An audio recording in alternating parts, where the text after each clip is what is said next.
Hello everyone, welcome back to match 3 of this standard league we're playing in. I'm going to go ahead and play first. We just got smashed by, not an actual reality smasher, but I suspect they were in there, a red-black Eldrazi deck. We were not able to stabilize in time. I'm also going to go ahead and keep this hand. We've got the Silkwrap, Purge, and Anguished Unmaking to answer almost anything, and we're happy to sacrifice a Silkwrap or something to bring back with Starfield at some point, so I'm going to go ahead and keep it. And I forgot to mention that our first match was played against a black-green Collected Company and Aristocrats deck, the Nantuko Husk and Zulaport Cutthroat package. He was also splashing blue for something, but I actually never found out, as I just saw some Sunken Hollows, but never actually saw a blue card in any of the 3 games we played, so not sure what he had besides the stock list. But here we are in a new match, and we'll see what we're up against in a moment. I think I'm going to lead things off with the Sunken Hollow. We've got the untapped white mana from our plains to cast a Silkwrap on turn 2 if there's a 1-drop coming, and then see where we draw. So our opponent is deciding whether or not to mulligan to 6, or he could be deciding what snack to get from the pantry or drink from the fridge.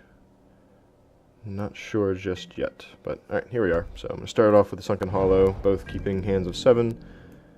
Hopefully we have a good game here.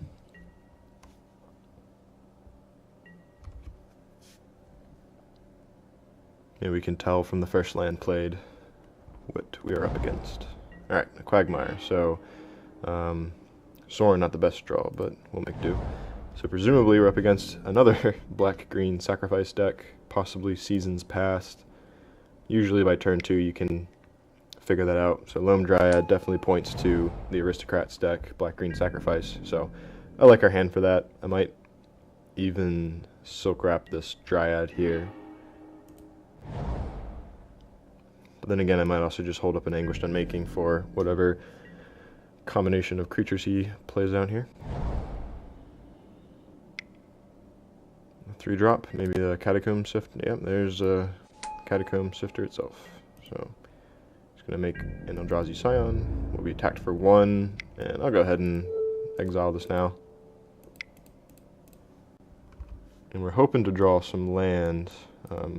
Drawing a redundant Starfield and then also a Sorin in our first 2 draw steps. Certainly not what we wanted. I guess he's thinking about sacrificing the Scion just to scry, and decides against it. So maybe that points to a rather weak hand against the control deck, which is positive. Also drawing Oath of Jace is exactly the card we wanted. Lets us hit our land drops, sculpt our hand a bit. We've definitely got cards we're happy to pitch to the grave. So unfortunately our lands don't come in untapped, but I'm still going to hold on to this Sunken Hollow. Now we also have, this card's perfect, this Oath, because we also have something we were happy to get rid of with the Angelic Purge. So I'm going to definitely get rid of 1 Starfield. That much is certain. I'm going to hold on to the Concoction, I think. And Purge is really good against this deck. Guaranteed takes out a Nantuko Husk or anything else, while also dealing with Cutthroats in play, not triggering the death trigger. So, what else do we get rid of? I really want to hold on to the Sorin, even though we're a ways away from casting him. Maybe that is actually not the best choice. I'm going to go ahead and get rid of Sorin, painful as that is. We're only sitting at 4 lands, so there's no guarantee we'll even cast him within a reasonable period of time. We've got not the most pressure on us currently, but that could all change in a heartbeat next turn if he just passes with 4 mana open, which he quite easily could do. Collected Company can dramatically change the pace of the game. So Sorin, I just think he's a little too costly here without enough of an impact. Sure, he can kill a creature and gain a few life back, and also I guess have a threat that my opponent then has to decide if it's worth going after. But I think I just want to hold on to my removal, and certainly the Starfield, as I can start bringing back the other Starfield and then some number of concoctions and Silkwraps every turn with Purges to follow up on. So presumably we're going to get attacked for maybe 2 damage here and then Collected Company at the end of turn. In which case, I'll probably play a Concoction, a Silkwrap, and hold up a Concoction activation. Ooh, what do we have here? Liliana, okay. I'm happy to wrap her up in Soak or Purge her. And a 2-drop. Maybe a Cutthroat. I think you would have played that first then before Sacrifice. Maybe you didn't realize it was a non-token creature. Has to die to transform her. That's curious. But I'll take it, I guess. Alright, Event's good draw. Lets us cast our Starfield next turn. Gives us some life gain going forward. So we could Purge Liliana at the cost of Oath and play Concoction. That way, next turn, assuming we play the Starfield, we can immediately bring back Oath of Jace. We could, I guess alternatively, we could play Silkwrap and play Concoction and still hold it up. Couple of decisions here. I think I'm going to go ahead and use my Purge on Liliana and then just play the Concoction, even though I don't intend to use it right away. Unless, of course, we draw an untapped land.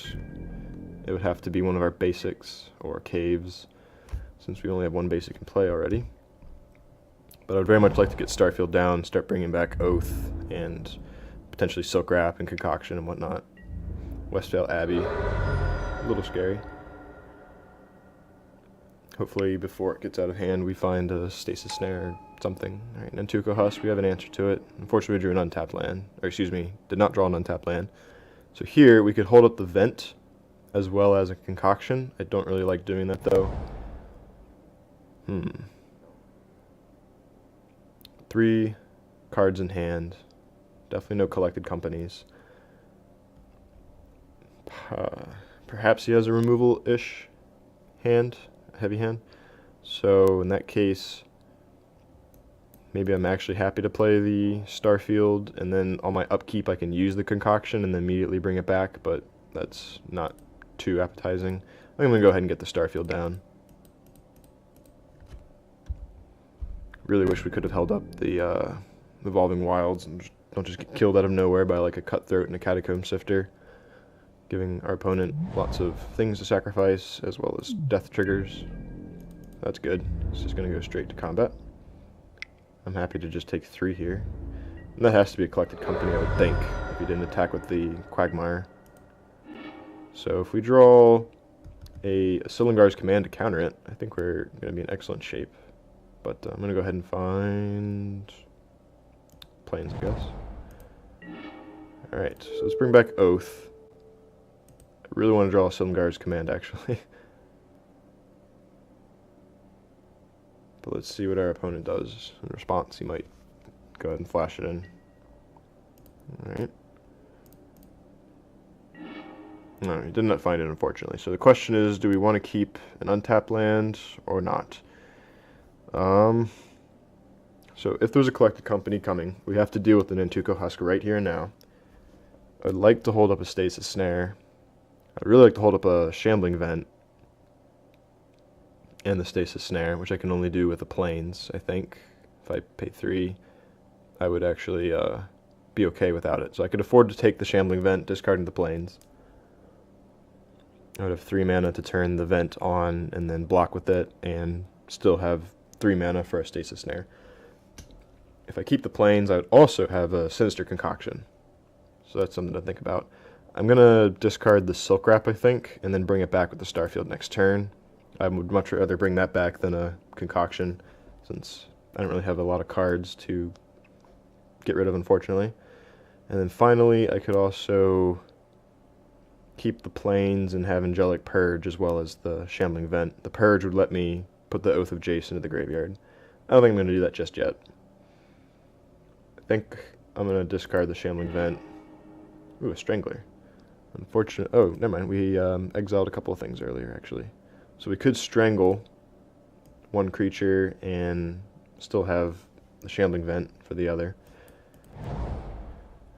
Oops. Yeah, I like that actually a lot. I'll still be able to Stasis Snare as well. So, let's see. Do this. Excuse me, not the Stasis. I could Stasis Snare, but I can also activate the Vent and use Concoction altogether.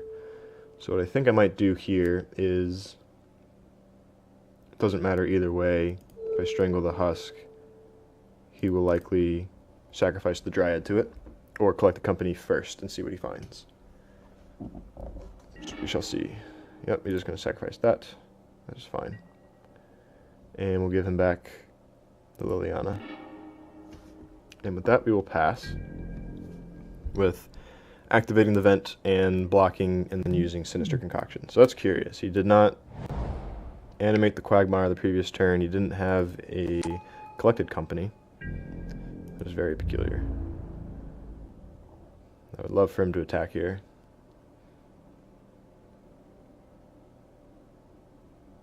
I'd probably animate the vent and double block him, see if he sacks the Dryad, and then use the Concoction if necessary, depending on how he orders blockers. So I'd rather keep my land, of course. So let's go ahead and animate this. He does have enough mana to use the Abbey to get a cleric down, and then he could sacrifice that. He could also turn on his Quagmires if he so desired. But I think I'm just gonna double block him. And we'll see what he does. There's a chance I might, if he goes to kill my vent, I might still allow it. This is really tricky. So he'll kill my vent, lose his husk, and then I'll still have my Concoction up. Because if I use the Concoction, I have to discard a card. I would probably discard the Purge. But then I can't really get this Oath of Jace back, unfortunately. I think I'm happy to just lose my event here. Not happy, but reluctantly willing to. Alright, so what is he doing? He didn't attack with the Quagmires. He doesn't have collected company as far as we know. So let's go ahead and bring back Starfield.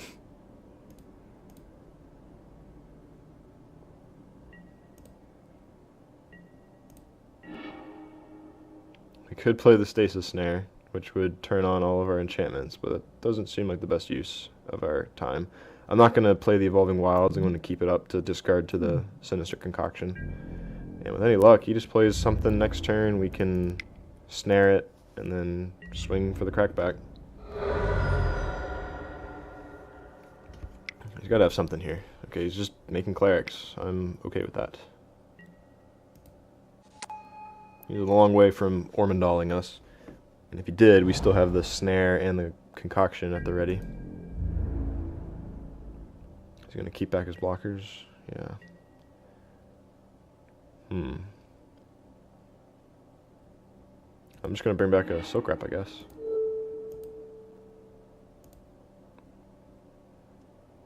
Oops. We need to make sure we do all of our triggers. So I'll bring this back, eat his cleric, and then we've got 5 enchantments in play. We'll be able to hit him for, what is that, 10, 16, 17 damage. That's lethal. And we've got the Stasis Snares back up. Alright.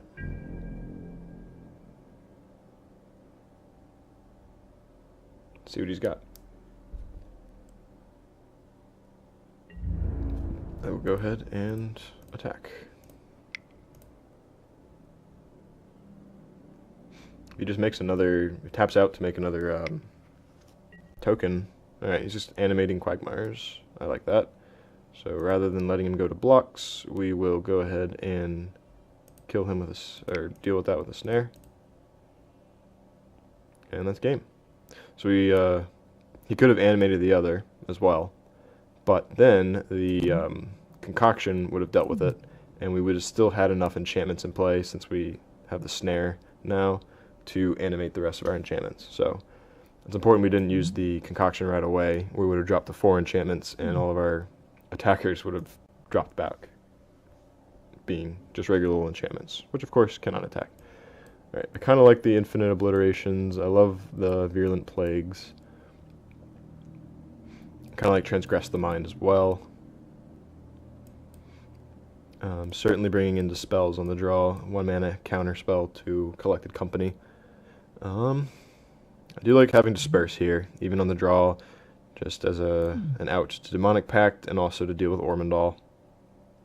And I guess if you had to, you could bounce a Zulaport Cutthroat and then Languish or something and not suffer for it. Same deal with the Anguished Unmakings. Not a whole lot of things I want to cut here. I think I might get rid of the Sorin and a Starfield. Bring in these Dispels. I think we can do better than Deadweights also. So I'll cut those for the Virulent Plagues. I really want to bring in one, at least, Infinite Obliteration. Maybe I can cut an Oath for one. That looks fairly decent to me. I'm going to go ahead and actually I'll cut a land as well. On the draw, I think that I can afford to do that, even losing out on an Oath of Jace. It's just so nice being able to resolve an Obliteration against them. If you take either the Husk or the Zulaport, then that just really cuts down on the ways that they can kill you out of nowhere. So I think I'm happy with this. I'd love to bring in Blood Curse Knights as well, but I'm going to roll with what we have and see how it does. So stay tuned for match 3, game 2 against a black-green sacrifice deck.